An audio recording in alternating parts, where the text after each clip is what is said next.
물만 끊어도 병이 낫는다. 물 억지로 마시면 독된다. 진액이 되지 못한 불필요한 체액은 몸 밖으로 배출되어야 정상이다. 그런데 불필요한 체액이 몸 밖으로 배출되지 못하고 체내에 남아 있으면 독이 되어 우리 몸을 병들게 할 수 있다. 한의학에서는 이를 담음이라 한다. 담음은 단순한 물찌꺼기나 노폐물이 아닌 만병의 원인이라 해도 과언이 아니므로 담음보다는 수독이 적절한 표현이다.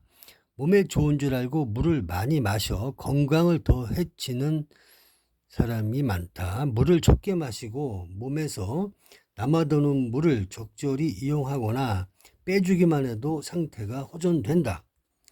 불필요한 물을 과잉 섭취하지 않는 것만으로도 수독으로 인한 병은 좋아질 수 있다.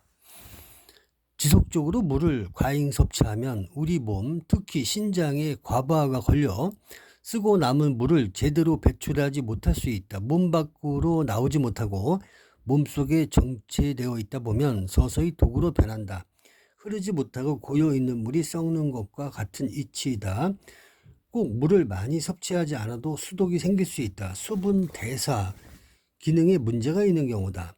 수분 대사의 가장 중요한 장기는 신장이다. 신장이 제 기능을 못하거나 기혈순환 장애로 진액순환이 잘 되지 않으면 수분 대사에 문제가 생긴다. 이런 상태에서는 물을 적게 마셔도 배출이 잘 되지 않기 때문에 수분이 정체돼 수독으로 변하기 쉽다. 수독은 방치하면 할수록 독성이 강해진다. 수독이 쌓인 부분은 기혈순환이 잘 안 돼 물이 정체되기가 더 쉽다. 지나친 수분 섭취가 원인이 될 수도 있고 수분 대사를 관장하는 장기의 문제일 수도 있고 전체적인 순환 장애가 수독을 만들고 더 악화시킬 수 있다. 하지만 분명한 것은 필요 이상으로 과잉 섭취한 물은 몸에 좋은 진액이 아닌 독이 될 가능성이 크다는 것이다. 수독이 생긴 이후에는 지나친 수분 섭취가 수독을 더욱 악화시키므로 필요 이상으로 수분을 섭취하지 않도록 각별히 조심해야 한다.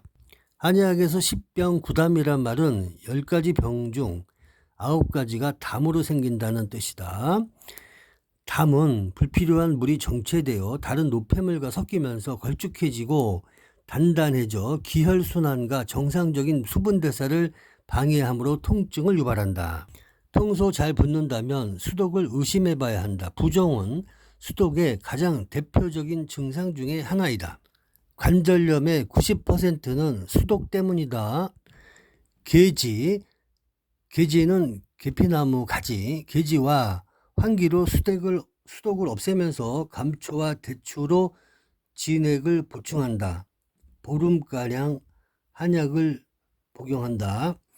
오령사는 계지, 복령, 백출, 택사, 절영 5가지 약재로 만든 한약이다. 계지는 피부에 걸린 물을, 복령은 전신의 물을, 백출은 관절과 중초의 습기를 빼주고 택사와 절영은 이뇨작용을 돕는 한약재이다.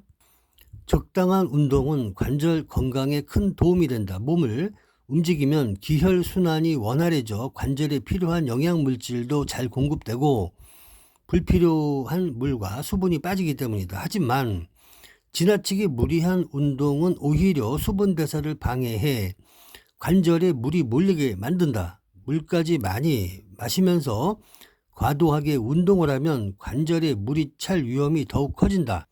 방기, 환기탕으로 수독을 뺀다.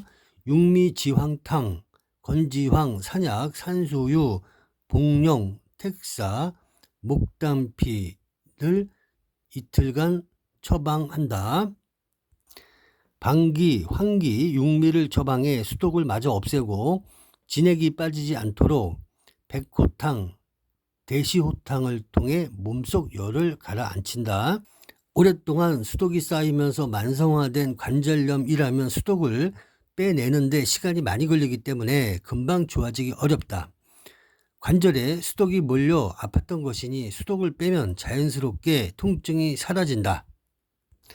류머티스 관절염 역시 수독으로 인한 경우가 많다. 수독을 풀어주는데 감수, 대황, 망초 등으로 만든 대함흉탕을 처방한다. 수독이 자가 면역 질환을 일으키는 충분한 원인이 될 수 있다.